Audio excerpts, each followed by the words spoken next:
So I love that about America. But here's the question. Here, I'm going to try and get under your skin, Cheryl. So if Shonda Rhimes can do it, if Whoopi Goldberg can do it, if Oprah can become like one of the biggest billionaires on the planet, then racism is solved, isn't it? Yeah, that'd be really cute. So here's the thing.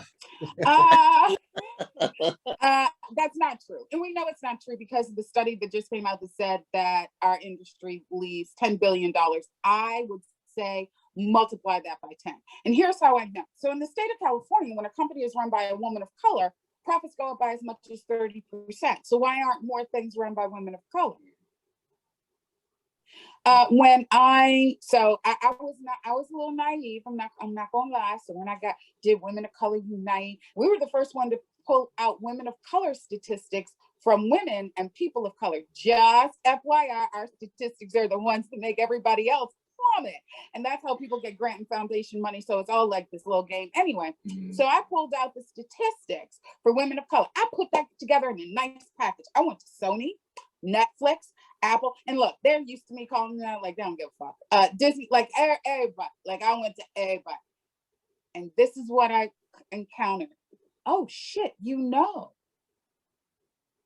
oh, and you just don't give a fuck. Oh, my bad. See, I thought you really wanted to do something, hence you wanted to meet with me. And then I realized, no, just that meeting with me, they were going, hey, that's what we're doing for diversity this year, just by meeting with me. And I'm just going to say it, wasting my motherfucking time. But because I really thought, well, maybe they don't know our statistics. We were the ones who, also there was a problem with a lot of these statistics, UCLA, Annenberg, who else am I missing? Annenberg's, actually San Diego State does a great one, but the statistics are normally based on the top 200 films. What do they have in common? They're union. So what this made it seem like, oh my God, there just aren't any. No. Oh, we need to create a pipeline because there just aren't any. No. When we pulled out our statistics, we realized only 10% of women working in entertainment, women of color working in entertainment, belong to a guild, a trade organization, or a union, which meant no health care, no decent wages, and no networking opportunities. That was the lie, because nobody ever looked at these statistics like, well, wait, because that's what happened to me. I'm like, as an independent producer, I've always hired BIPOC. So what do you mean you can't find any? And that's when we realized, and we went, that's it. So this whole thing, all of these pipelines we have, no, you don't. Just fucking hire us. We're out there. You have to find us, though. You have to find us, and you have to make a way for the unions. IATSE, calling you out. I always call out IATSE. Even the Directors Guild, the Writers Guild. A lot of ways into these unions, it's still built on white male supremacy, right? Some unions, you need a recommendation. When it comes to getting an IATSE, a lot of content creation is not counted because people don't have call sheets, right? Well, why don't you tell people this so that they can make a call sheet and then use those days? But remember, content creation is a great equalizer for BIPOC. Vimeo, YouTube. It's the great equalizer, except those days don't count. So when they're like, oh, well, we don't know any women of color, even BIPOC, Grits, Electric, Greensman, all of these kind of things take days. You have to build up your days. Well, if you don't have call sheets, then you can't prove it. But nobody bothered to tell BIPOC that they needed it. So there are all of these gatekeeping things that people have done. So yes, as far as I'm concerned, what you just said, I've heard from white people. I'm like, okay, could you go peddle that bullshit someplace else as opposed to somebody who actually knows their statistics and know what the fuck that they're actually talking about. So when you see those numbers that are so incredibly dismal, a lot of times it is because they're based on films that are union. Yeah. Yeah. Yeah, no, it's, I mean, I had to, just a personal note of history. I had years ago a very successful short film, and it did incredibly well. And I remember sitting, and then I did the rounds of the industry. Nothing happened. And I remember one production company I went to, one of maybe 2 or 3 Black production companies in Toronto at the time, which meant one of 2 or 3 in Canada. And I had this idea for a show, and I was really passionate about it. He looked at me and he just went, dude, like, you dance for the money. You have no control of the idea or the show, right? And I remember sitting at a restaurant.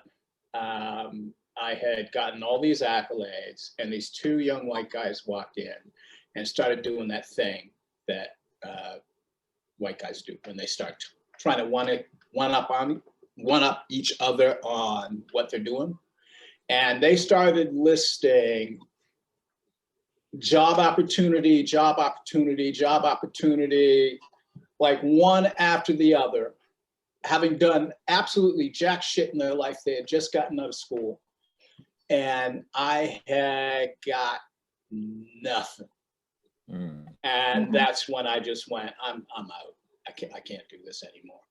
So my kid brought me back in. So I do understand that. When nobody, and I always say this, when nobody, because I lost 100 pounds, so nobody deemed my dark skin, fat ass, like sizeism came into play, racism, sexism, colorism. Like I had all the, and plus I was relatively young.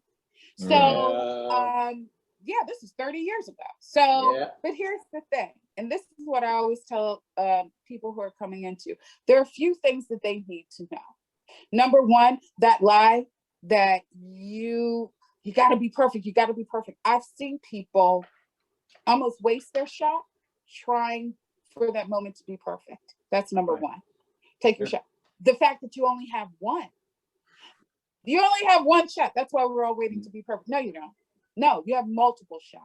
Here's the last thing that I would tell people is you don't have to put up with any of it. I have been fired for calling shit out. I have walked away from calling. I'm like, nope. This is not good for Cheryl. This is not good for my soul, right? And I've walked away, and I've still had a 30-year career in this business, right? And so, and here's the best part about it. Now, I don't know anybody, anything, so I can curse everybody out. Like I never worked at Disney or Universal or any of those places. Tried. Nobody hired me. I'm like, so now I get to curse them all out when they want to talk about diversity, equity, and inclusion, and tell them how performative their behavior actually is, right? Because I don't know anybody. There's one other thing. Sometimes I'm petty. So it's very interesting to walk into offices to people who were racist, sexist, ageist, colorist, all of those things to me back in 1993. And there have been times I'm like, how do you motherfucking like me now? Well, Cheryl. Because I run the largest nonprofit of women of color in entertainment, right? So, and we've gone international. There's not, like, you gonna do something, like, you kind of have to deal with me in some way, shape, and or form. Like, you don't have a choice. And that is, and I have actually said to be, not out loud, well, not in front of other people, shall we say, but have I said that directly to people? Oh, hell yeah. I have reminded them. I had somebody introduce themselves to me, and I said to them, look them dead in the face, you mean for the 10th time over 20 years? Cheryl, you want to know who likes you now? The 3 of us, we love you now. I've been loving it for a while. Like, don't you fucking mac on my Cheryl. Like, I know, man. I know. Oh, here we go. Whoa. We love you, Cheryl. Thank you so much for coming on the show. Really appreciate it. Thank you. Absolutely. Thank you for and this was so perfect because like I have a 12:30, and so like I just ended with my UK team because # start with A. UK edition. And when Bobby hit me up, I was like, actually today that normally my schedule is completely packed. So it fit right in between. I was like, sure. I'm like, I'm still in my workout gear. You Meant to go. Oh, You nice. go. Mix that up. Nice.